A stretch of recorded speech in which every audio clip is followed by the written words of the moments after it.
നീ എൻ സ്വന്തം ഭാഗം 89. കുറേ നേരമായി എന്നാലും എന്നാലും എന്ന് ചോദിക്കുന്നത്. നീ മനഃപൂർവ്വം ആ ചട്ടി അവിടെ കൊണ്ടുപോയി വെച്ച് അവൻ്റെ തലയിൽ ഇട്ടതാണോ എന്ന് എനിക്കൊരു സംശയമുണ്ട്. റോയ് പറഞ്ഞുകൊണ്ട് ശ്രീകുട്ടിയെ നോക്കി. അയ്യോ, ഞാനെന്താ കുമ്പിടിയോ? ഞാൻ നിങ്ങളുടെ കൂടെ തന്നെ ഉണ്ടായിരുന്നില്ല മനുഷ്യ. പിന്നെ ഞാൻ എങ്ങനെയാ അവിടെ കാണുന്നത്? ഇതിന് പുറകിൽ ആരുടെയോ വെളുത്ത കരങ്ങൾ പ്രവർത്തിച്ചിട്ടുണ്ട്. കണ്ടുപിടിക്കണം. ശങ്കർ പറഞ്ഞതും നീ വേഗം ചെന്ന് കണ്ടുപിടിക്കുക കേട്ടോ. കണ്ടുപിടിച്ചിട്ട് വേണമെങ്കിൽ ഭക്ഷണം കഴിക്കാൻ വന്നാൽ മതി. റോയ് ശങ്കറിനോട് പറഞ്ഞതും അതിൻ്റെ ആവശ്യമില്ല, അവന് കിട്ടേണ്ടത് തന്നെയാ. ഞാൻ മിക്കവാറും ഉലക്കെടുത്ത് അടിക്കുന്ന വിചാരിച്ചത്, പക്ഷേ അത് പോട്ടിൻ്റെ രൂപത്തിൽ വന്നത് നന്നായി, ശങ്കർ പറഞ്ഞു. എല്ലാവരും അത് കേട്ട് ചിരിയോടെ അകത്തേക്ക് കയറിപ്പോയി. അവർ ഡൈനിങ് ഹാളിൽ ചെല്ലുമ്പോൾ കണ്ടു അവിടെ ഇരിക്കുന്ന ശ്രീദേവിൻ്റെ ദാദയെയും ദാദിയെയും. എന്തായിരുന്നു പുറത്ത് ബഹളം? ദാദ ചോദിച്ചപ്പോൾ അവർ കാര്യം അറിഞ്ഞിട്ടില്ല എന്ന് മനസ്സിലായതും മുത്തശ്ശൻ മുത്തശ്ശിയെ നോക്കി. ശ്രീദേവിൻ്റെ അമ്മയും അച്ഛനും ഉണ്ട്. ശ്രീദേവിൻ്റെ അമ്മ അവർക്ക് ഭക്ഷണം വിളമ്പിക്കൊടുക്കുകയായിരുന്നു. അതുകൊണ്ട് തന്നെ പുറത്ത് നടക്കുന്ന കാര്യങ്ങളൊന്നും അവരാരും അറിഞ്ഞിട്ടില്ല. മുത്തശ്ശി അവർ ഭക്ഷണം കഴിച്ചു കഴിഞ്ഞോ എന്ന് നോക്കി. അവർ ഭക്ഷണം കഴിച്ചു കഴിഞ്ഞ് എഴുന്നേക്കാൻ പോവാണ് എന്ന് മനസ്സിലായതും അത് അശോക് സിംഹയുടെ മകനില്ലേ, നാഗേന്ദ്ര സിംഹ, ആ കുട്ടിയുടെ തലയിൽ ഒരു ക്ലേ പോട്ട് വീണതാണ്. എൻ്റെ ദൈവമേ, ക്ലേ പോട്ടോ? എന്നിട്ട് അവനിപ്പോൾ എങ്ങനെയുണ്ട്? ദാദി ചോദിച്ചു. ഹോസ്പിറ്റലിൽ കൊണ്ടുപോയേക്കാണ്. അപ്പോൾ ഒരുപാട് പറ്റിയോ എൻ്റെ കുട്ടിക്ക്? ദാദി ചോദിക്കുന്നത് കേട്ടുകൊണ്ടാണ് ശ്രീദേവും ശരണ്യയും എല്ലാം അങ്ങോട്ട് വരുന്നത്. അവരുടെ ആ സംസാരം കേട്ട് ശരണ്യ ശ്രീദേവിനെ ഒന്ന് നോക്കി. ഇതുവരെ തങ്ങളെ ഇത്രയും സ്നേഹത്തോടെ വിളിച്ചതായിട്ട് ഓർക്കുന്നില്ല എന്നായിരുന്നു ശരണ്യ ഓർത്തത്. ശ്രീദേവിൻ്റെ മനസ്സിലെന്താണെന്ന് പിന്നെ ആർക്കും മനസ്സിലായില്ല. ശ്രീദേവ് കൈ കഴുകി ഭക്ഷണം കഴിക്കാനായിട്ടിരുന്നു. മോനെ ശ്രീ, നാഗേന്ദ്രന് എങ്ങനെയുണ്ട്? മുറിവ് ഒത്തിരി വലുതാണോ? അമ്മ ചോദിച്ചു. ഞാൻ കണ്ടില്ല അമ്മ. ഹോസ്പിറ്റലിലേക്ക് പോയിട്ടുണ്ട്. കനികയും അശോക് അങ്കിളും പിന്നെ ആൻറ്റിയുമെല്ലാം ഉണ്ട്. അമ്മയ്ക്കും അച്ഛനും പോണോ? ശ്രീദേവ് ചോദിച്ചതും ശ്രീദേവിൻ്റെ അമ്മ അച്ഛനെ നോക്കി. ഞാൻ എന്തായാലും അശോകിനെ ഒന്ന് വിളിച്ചു നോക്കട്ടെ, എന്നിട്ട് പോകുന്ന കാര്യം തീരുമാനിക്കാം എന്ന് പറഞ്ഞുകൊണ്ട് ശ്രീദേവിൻ്റെ അച്ഛൻ അവിടെ നിന്നും എഴുന്നേറ്റു. ശ്രീദേവിൻ്റെ അമ്മ വന്ന് ദാദിയെ പിടിച്ചെഴുന്നേൽപ്പിച്ച് കൈ കഴുകാനായി കൊണ്ടുപോയി. അവരെല്ലാവരും അവിടെ നിന്ന് പോയതും ശ്രീദേവ്, അവിടെ ഒരു റൂം എടുത്തു കൊടുക്കാൻ പറയടാ, എന്നിട്ട് ഇവരെ എല്ലാം 2-3 ദിവസം അവിടെ നിർത്ത്. മുത്തശ്ശി പറയുന്നത് കേട്ട് ശ്രീദേവ് അത്ഭുതത്തോടെ മുത്തശ്ശിയെ നോക്കി. എന്താ മുത്തശ്ശി അങ്ങനെ പറഞ്ഞത്? എൻ്റെ മോനെ, അത് വേറൊന്നുമല്ല, വല്ലാതെ വീർപ്പ് മുട്ടുന്നു മോനെ. സത്യത്തിൽ നിങ്ങൾ മാത്രം ഉണ്ടായിരുന്നപ്പോൾ എന്തൊരു സന്തോഷമായിരുന്നു. ഇതിപ്പോൾ ബാലചന്ദ്രൻ്റെ അച്ഛനും അമ്മയൊക്കെയാണ്, സമ്മതിച്ചു. പക്ഷേ എനിക്കെന്തോ വല്ലാത്ത അസ്വസ്ഥത തോന്നുന്നു. നാളെ നല്ലൊരു ദിവസമല്ലേ മോനെ? ഇങ്ങനെ പറയാൻ പാടില്ല എന്നൊക്കെ മുത്തശ്ശിക്ക് അറിയാം. പക്ഷേ ഒരുപാട് വർഷങ്ങൾക്ക് ശേഷം മകളും മരുമകനും കൊച്ചുമക്കളും അവരുടെ കൂട്ടുകാരും എല്ലാവരും കൂടി ഇപ്രാവശ്യത്തെ വിഷു അത്രയും ഗംഭീരമാക്കണമെന്ന് ആലോചിച്ചതാ. പക്ഷേ ദേ ഇടുത്തി പോലെയാണ് ഇവരും കൂടി അതിൻ്റെ പുറകെ വന്നത്. നമ്മുടെ കൂടെ എല്ലാവരും യോജിച്ച് പോവായിരുന്നെങ്കിൽ കുഴപ്പമില്ലായിരുന്നു. ഇത് പക്ഷേ അങ്ങനെയല്ലല്ലോ. അതിഥി ദേവോ ഭവ എന്നാണ് പറയുന്നത്. പക്ഷേ നമ്മുടെ സന്തോഷം കെടുത്താൻ വരുന്ന അതിഥിയാണെങ്കിൽ അവരെ ദൈവത്തെ പോലെ കാണണോ? എനിക്കറിയില്ല, മുത്തശ്ശി പറഞ്ഞു. മുത്തശ്ശിയുടെ അവസ്ഥ മനസ്സിലായതുകൊണ്ട് തന്നെ മുത്തശ്ശനും ഒന്നും സംസാരിച്ചില്ല. ശ്രീദേവിനറിയാം എന്താണ് മുത്തശ്ശിയുടെ മനസ്സിലെന്ന്. മുത്തശ്ശി ഒന്നുകൊണ്ടും ടെൻഷനാവണ്ട. മുത്തശ്ശിയുടെ സ്ത്രീയെ വിശ്വാസമല്ലേ? നാളത്തെ വിഷു നമ്മൾ അടിച്ചു പൊളിക്കും. നാളത്തെ വിഷു മാത്രമല്ല, ഇനി അങ്ങോട്ടുള്ള എല്ലാ ഫെസ്റ്റിവൽസും ഞങ്ങൾ മുത്തശ്ശിയുടെയും മുത്തശ്ശൻ്റെയും ഒപ്പം ഉണ്ടാകും. അവൻ പറഞ്ഞുകൊണ്ട് ദക്ഷയെ നോക്കി. ഭക്ഷണം കഴിക്കാൻ ടേബിളിനടുത്തുള്ള ചെയറിൽ ഇരിക്കുന്നുണ്ട്. താനും മുത്തശ്ശിയും സംസാരിക്കുന്നത് നോക്കിക്കൊണ്ട് ഇരിക്കുകയാണെന്ന് കണ്ടതും ശ്രീദേവ് പുഞ്ചിരിയോടെ പുരികം പൊക്കി അല്ലേ എന്നുള്ള രീതിയിൽ തല ചെറുതായി അനക്കി. അത് കണ്ടതും ദക്ഷ ഒന്ന് പുഞ്ചിരിച്ചു. ഉറപ്പായിട്ടുണ്ടാകും മോനെ. ഇനി അങ്ങോട്ട് എല്ലാ ആഘോഷങ്ങളിലും ഞങ്ങളുടെ കൂടെ ഉണ്ടാകുമോ? മുത്തശ്ശി 2 കൈകൊണ്ടും ശ്രീദേവിൻ്റെ കവിളിൽ പിടിച്ചുകൊണ്ട് ചോദിച്ചു. ഉണ്ടാകും. ഇനിയുള്ള എല്ലാ ഫെസ്റ്റിവൽസിനും അച്ഛൻ്റെയും അമ്മയുടെയും കൂടെ ഉണ്ടായില്ലെങ്കിലും ഞങ്ങൾ മുത്തശ്ശിയുടെയും മുത്തശ്ശൻ്റെയും കൂടെ ഉണ്ടാകും. പോരെ? ഒത്തിരി ഒത്തിരി സന്തോഷമായി മുത്തശ്ശിക്ക്. അത് പറഞ്ഞുകൊണ്ട് മുത്തശ്ശി ദക്ഷയെ ഒന്ന് നോക്കി. ആ കുട്ടി വന്നതിൽ പിന്നെയാണ് ഇങ്ങനൊരു ഭാഗ്യം തങ്ങൾക്കുണ്ടാകുന്നത് എന്നായിരുന്നു ആ സമയം മുത്തശ്ശി ചിന്തിച്ചത്. മുത്തശ്ശി മുത്തശ്ശി മതി മതി, കൊച്ചുമകന് ഭക്ഷണം കൊടുക്ക്. ഒരു പുണ്യപ്രവൃത്തി കഴിഞ്ഞ് വന്ന് നിൽക്കുന്നതാ, നല്ല ക്ഷീണവും വിശപ്പും കാണും, റോയ് പറഞ്ഞു. അതെന്താ? അവൻ വെറുതെ പറയാം മുത്തശ്ശി എന്ന് പറഞ്ഞ് ശ്രീദേവ് അവനെ ഒന്ന് കലിപ്പിച്ചു നോക്കി. മുത്തച്ഛൻ്റെ അടുത്തുള്ള ചെയർ വലിച്ചിട്ടുകൊണ്ട് അവിടെ ഇരുന്നു. ശ്രീദേവ് ദക്ഷയെ ഒന്ന് നോക്കി. അവളും ഭക്ഷണം കഴിക്കുകയാണ്. അടുത്തിരിക്കുന്ന ശരണ്യ എന്തൊക്കെയോ പറയുന്നുണ്ട്. മക്കളെ, നാളെ നമുക്ക് എല്ലാവർക്കും കൂടി സദ്യ ഉണ്ടാക്കിയാലോ? അല്ലെങ്കിൽ ഭക്ഷണം ഉണ്ടാക്കാൻ ആളെ വിളിക്കണോ? മുത്തശ്ശി ചോദിച്ചതും, മുത്തശ്ശി ആളെ വിളിക്കുന്നതല്ലേ ബുദ്ധി. വിഷുവായിട്ട് ഹോസ്പിറ്റലിൽ കയറി ഇറങ്ങാൻ പറ്റാത്തത് കൊണ്ടാ വിശ്വം പറഞ്ഞതും. അതെന്തിനാ ഹോസ്പിറ്റലിൽ കയറുന്നത്? അല്ല, മുത്തശ്ശി സഹായത്തിന് വിളിച്ചതേ ഇവരൊക്കെയാണല്ലോ, അതുകൊണ്ടാണ് ഞാൻ ഒരു മുൻകരുതൽ എന്നതുപോലെ പറഞ്ഞതാ. വിശ്വം പറഞ്ഞതും, ഞങ്ങളെ മാത്രമല്ല നമ്മളെ എല്ലാവരെയാണ് വിളിച്ചത്. നിങ്ങൾ വന്ന് ഉറപ്പായിട്ടും പോകേണ്ടി വരും, അത് 100% ഉറപ്പാ, ബാനു പറഞ്ഞു. അവൾ പറയുന്നത് കേട്ട് റോയ് നന്നായി എന്നുള്ള രീതിയിൽ വിശ്വത്തിനോട് പറഞ്ഞതും, നീ നേരത്തെ പറഞ്ഞില്ലേ, അത് നീ ചെയ്തോ, നിനക്ക് എൻ്റെ വക ഫുൾ സപ്പോർട്ടുണ്ട്. വിശ്വം പറഞ്ഞതും, ഇല്ല, ഇനി ഞാൻ അങ്ങനെയൊന്നും ചിന്തിക്കുകയോടില്ല. അവളെ കോക്കാച്ചിന്നല്ല, അയ്യോ ആ കുരിപ്പ് കേട്ടാവോ. ശരണ്യെ നോക്കിക്കൊണ്ട് പറഞ്ഞ്, അവള് ബാനു, അവൾ ഞങ്ങളുടെ മുത്താണ്, നിനക്കേ ഇത് തന്നെ വേണം എന്ന് പറഞ്ഞ് റോയ് ഭക്ഷണം കഴിക്കാനിരുന്നു. അതെ, എന്നെയും കിച്ചണിൽ ഇപ്പോൾ ഉള്ള ജോലിക്കാരെയും ഒന്ന് സഹായിച്ചു തന്നാൽ മാത്രം മതി. എല്ലാവരും കൂടി ഒരുമിച്ച് ഇങ്ങനെ ഭക്ഷണം ഉണ്ടാക്കുന്നതൊക്കെ പണ്ട് ഞങ്ങളുടെ കാലത്ത്, അതായത് ഞാൻ കല്യാണം കഴിച്ച് ഇവിടെ വരുമ്പോൾ ഇദ്ദേഹത്തിൻ്റെ അമ്മയും അച്ഛനും പിന്നെ ഒരുപാട് പേരുണ്ടായിരുന്നു. കൂട്ടുകുടുംബമാണല്ലോ. എല്ലാവരും കൂടി ഒരുമിച്ച് സംസാരിച്ച് കളിയും ചിരിയും വർത്തമാനമൊക്കെ ആയിട്ട് ഭക്ഷണം ഉണ്ടാക്കുന്നത് നല്ല രസമായിരുന്നു. കല്യാണം കഴിഞ്ഞ് കുറച്ച് നാളെ എനിക്ക് അതൊക്കെ അനുഭവിക്കാനുള്ള യോഗം ഉണ്ടായിരുന്നുള്ളൂ. പിന്നീട് ബിസിനസ് തിരക്ക് എന്ന് പറഞ്ഞ് ഞാൻ ഇദ്ദേഹത്തിൻ്റെ ഒപ്പം കൂടി. പിന്നെ ഞങ്ങൾക്കിതേ ഇവൻ്റെ അമ്മയുണ്ടായി, അവൾ മാത്രമേ ഉണ്ടായിരുന്നുള്ളൂ. പിന്നെ എൻ്റെ ലോകം അവളായിട്ട് ചുരുങ്ങാൻ പോയതും സമ്മതിച്ചില്ല. എന്നെയും കൂടെ കൂട്ടി എല്ലാ കാര്യത്തിലും ഒപ്പം നിന്നു. അതുകൊണ്ട് ഞങ്ങൾ രണ്ടുപേരും ഒരുപോലെ മിസ് ചെയ്യുന്നുണ്ട് ആ നല്ലൊരു വിഷുക്കാലം. മുത്തശ്ശി പറഞ്ഞതും എല്ലാവർക്കും മനസ്സിലായി മുത്തശ്ശി ഒത്തിരി ആഗ്രഹിക്കുന്നുണ്ടെന്ന്. വിശ്വം റോയിയെയും ശങ്കറിനെയും നോക്കി. ഡബിൾ ഓക്കെ മുത്തശ്ശി, അപ്പോൾ നാളെ രാവിലെ മുതൽ നമ്മൾ വിഷുവിനുള്ള ഭക്ഷണം എല്ലാവരും കൂടി ഒരുമിച്ചുണ്ടാക്കുന്നു. അല്ലെങ്കിൽ വേണ്ട, നാളെ രാവിലത്തെ ബ്രേക്ക്ഫാസ്റ്റ് മുതൽ നമ്മൾ ഒരുമിച്ചാണ് ഉണ്ടാക്കുന്നത്. എന്തു പറയുന്നു? റോയ് പറഞ്ഞു. ഞങ്ങൾ ഓക്കെയാണ് അല്ലേ ദക്ഷ? ഭാനു ചോദിച്ചതും ദക്ഷയും സമ്മതിച്ചു. പിന്നെ ഇനി എന്താ ആഗ്രഹമുള്ളത് മുത്തശ്ശിക്ക്? ശ്രീദേവ് ചോദിച്ചു. ഇനി എനിക്ക് ഒരാഗ്രഹമുണ്ട്, അത് പക്ഷേ, അത്രയും പറഞ്ഞ് മുത്തശ്ശി നോക്കിയത് ദക്ഷയെയാണ്. അത് കഴിഞ്ഞ് ശ്രീദേവിനെയും. അത് ഞാൻ സമയമാകുമ്പോൾ പറയാം, മുത്തശ്ശി പറഞ്ഞു. എന്നോട് പറ മുത്തശ്ശി, ശ്രീദേവ് പറഞ്ഞതും. നിന്നോട് മാത്രം പറഞ്ഞാൽ ഇവിടെ ഇരിക്കുന്നവർക്ക് സങ്കടാവില്ലേ? അത് പിന്നെ സങ്കടാവോടാ നിനക്കൊക്കെ? ശ്രീദേവ് ചോദിച്ചതും. നല്ല സങ്കടാവും, അതുകൊണ്ട് അവനോട് പറയണ്ടെങ്കിൽ ഞങ്ങളോടും പറയണം. വിശ്വം പറഞ്ഞതും ശ്രീദേവ് അവനെ ഒന്ന് കൂർപ്പിച്ച് നോക്കി.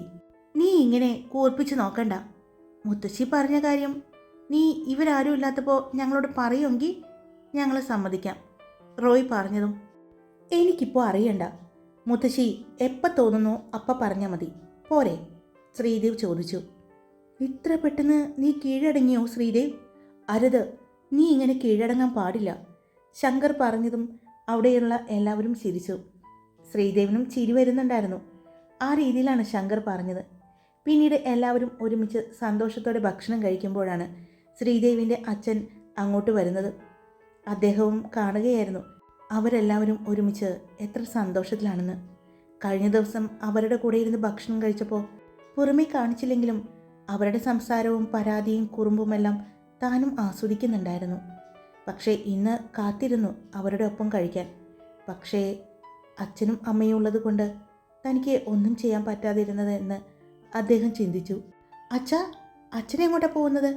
റെഡിയായി വരുന്ന ശ്രീദേവിൻ്റെ അച്ഛനെ കണ്ടതും ശരണ്യ ചോദിച്ചു. ഞാൻ ഹോസ്പിറ്റലിലേക്ക് പോവാണ്. ദാദിക്കും അവനെ കാണണമെന്ന് പറഞ്ഞു. അപ്പോൾ ഞാൻ വിളിച്ചിട്ടുണ്ടായിരുന്നു. കുറച്ച് സീരിയസ് ആണ്, ഒത്തിരി ബ്ലഡ് പോയിട്ടുണ്ട്. അത് മാത്രമല്ല, മുറിവും കുറച്ച് ആഴത്തിലുള്ളതാണ്. അതുകൊണ്ട് കുറച്ച് ദിവസം എന്തായാലും ഹോസ്പിറ്റലിൽ കിടക്കേണ്ടി വരും. അതുവരെ ഇവർക്ക് ഇങ്ങനെ ഇരിക്കാൻ പറ്റില്ല എന്ന് അവർക്ക് അവനെ കാണണമെന്ന് പറഞ്ഞ് വാശി പിടിക്കുന്നു. ഞാൻ എന്തായാലും അവരെ കൊണ്ടുപോയി ആക്കിയിട്ട് വരാം, ശ്രീദേവിൻ്റെ അച്ഛൻ പറഞ്ഞതും. അപ്പോൾ ബാലചന്ദ്രൻ വരുമോ? വീണ്ടും മുത്തശ്ശൻ ചോദിച്ചു. ഇവരെയെല്ലാം കൊണ്ടുപോയി ആക്കിയിട്ട് ഞാൻ രാത്രിയാകുമ്പോഴേക്ക് എത്താം, അദ്ദേഹം പറഞ്ഞുകൊണ്ട് അവിടെ നിന്നും നടന്നുപോയി. നിന്റെ അച്ഛൻ അത്ര ഭീകരനൊന്നും അല്ലായിരുന്നു. പക്ഷേ ഇപ്പോൾ വന്നേക്കണ മാറ്റം എനിക്ക് ഒട്ടും അംഗീകരിക്കാൻ പറ്റുന്നില്ല, മുത്തശ്ശൻ പറയുന്നത് കേട്ട് ശ്രീദേവ് മുത്തശ്ശിയെ നോക്കി. മുത്തശ്ശി ഒന്നും ഇല്ല എന്നുള്ള രീതിയിൽ കണ്ണ് ചിമ്മി കാണിച്ചു. ഭക്ഷണം കഴിക്കും നിങ്ങൾ, എന്നിട്ട് നാളത്തെ കാര്യത്തിനുള്ള ലിസ്റ്റെല്ലാം ഇടാം, മുത്തശ്ശി പറഞ്ഞു. പിന്നീട് എല്ലാവരും ഒരുമിച്ച് ഭക്ഷണം കഴിച്ചു എഴുന്നേറ്റു ഹാളിൽ ഒത്തുകൂടി. നാളത്തേക്കുള്ള കാര്യങ്ങളെല്ലാം ലിസ്റ്റ് ഇടാൻ തുടങ്ങുകയാണ്. മുത്തശ്ശിയുടെ ഒപ്പം അമ്മയും ഉണ്ട്.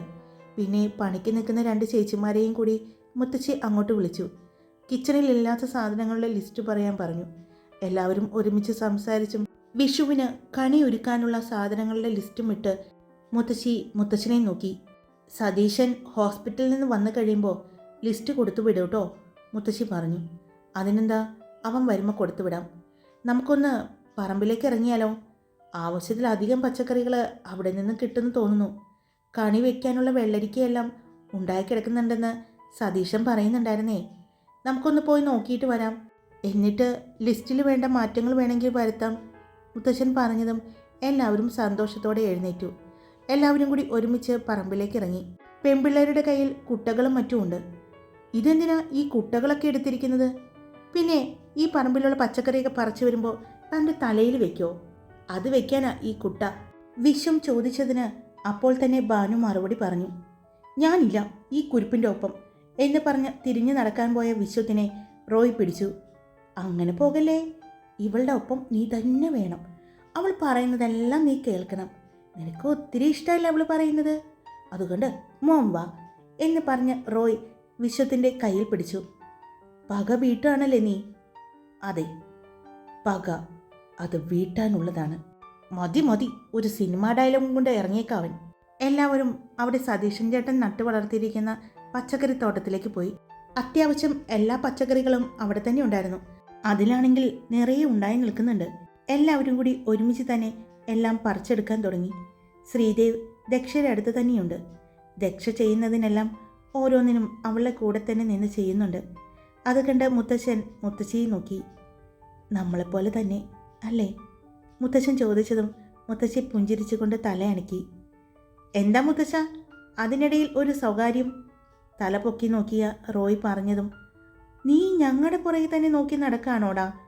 ഇവനെ കൊണ്ട് വല്ലാത്ത ശല്യമായേക്കാണല്ലോ, മുത്തശ്ശൻ പറഞ്ഞതും അതിനിപ്പോൾ ഞാനെന്താ പറഞ്ഞത്? എന്തുവാ 2 പേരും കൂടി സ്വകാര്യം പറയുന്നത് എന്നല്ലേ ചോദിച്ചുള്ളൂ. അതെ, ഞങ്ങൾക്ക് പലതും സ്വകാര്യം പറയാനുണ്ടാവും, നീയും വേണമെങ്കിൽ സ്വകാര്യം പറഞ്ഞോ, മുത്തശ്ശൻ പറഞ്ഞതും റോയ് സാരംഗിയെ നോക്കി. ആ സമയം തന്നെയാണ് അവളും അവനെ നോക്കിയത്. ഓ വേണ്ട മുത്തശ്ശ, ആഗ്രഹമുണ്ട്, പക്ഷേ ഈ സ്വകാര്യം എന്ന് പറഞ്ഞാൽ ഒറ്റയ്ക്ക് പറയാൻ പറ്റില്ലല്ലോ, കൂടെ ആരെങ്കിലും വേണ്ടേ, റോയ് പറഞ്ഞു. നിനക്കങ്ങനെ ആരും ഇല്ലേടാ, മുത്തശ്ശൻ ചോദിച്ചു. അതൊക്കെ ഒരു വലിയ കഥയാ മുത്തശ്ശ. അയ്യോ വേണ്ട മോനെ, നീ കഥ പറയാൻ നിൽക്കല്ലേ. മുത്തശ്ശ, എന്ത് കാര്യമുണ്ടായിട്ടാ അവനോടത് ചോദിക്കാൻ പോയത്? എന്താ അത്രയ്ക്ക് പ്രശ്നമാണോ, മുത്തശ്ശൻ ചോദിച്ചു. ഡാർക്ക് സീനാ, വേണ്ട, ശങ്കർ പറഞ്ഞു. അതെ മോനെ ശ്രീദേവ്, അപ്പുറത്ത് കണിവെള്ളരി ഉണ്ടായി നിൽക്കുന്നുണ്ട്. ദക്ഷ, നിങ്ങൾ 2 പേരും കൂടി പോയി ആ കണിവെള്ളരി പൊട്ടിച്ചോളൂ. അതിൽ കുറച്ച് പൊട്ടിച്ചെടുത്താൽ മതി. ബാക്കി ഇവിടെ വന്നിട്ട് സതീഷിനോട് ഞാൻ പറഞ്ഞിട്ടുണ്ട് ഇവിടെ ഉള്ളവർക്കൊക്കെ കൊടുത്തോളാൻ. എല്ലാവർക്കും വിഷുക്കണിയൊക്കെ ഒരുക്കുന്നതാണെങ്കിലേ ഉപകാരപ്പെട്ടോട്ടെ, നമുക്ക് ആവശ്യത്തിനുള്ളത് മതിയല്ലോ, മുത്തശ്ശി പറഞ്ഞു.